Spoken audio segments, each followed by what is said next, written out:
Is Trump good for business again?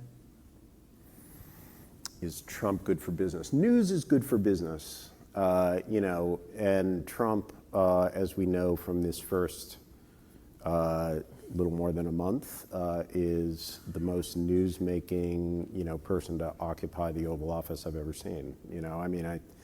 That cabinet meeting yesterday was, whatever it was, an hour plus of riffing and Musk walking around and Trump, talking about the 5 or 6 things on his mind, was sort of probably the most newsmaking.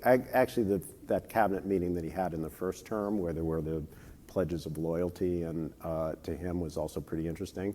But it was this guy makes a lot of news, and it's really interesting. And some of it is fact challenged, and we have to correct that in as much of real time as we possibly can.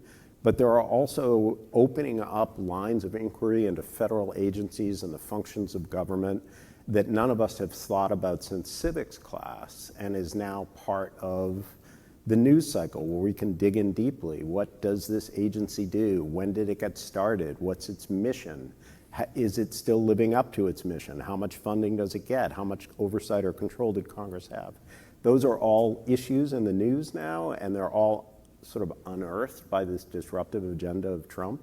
So is it good for the news business?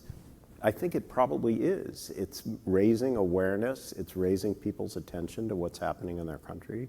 I think it's all, in that sense, from the perspective of journalism, this is a great journalistic opportunity.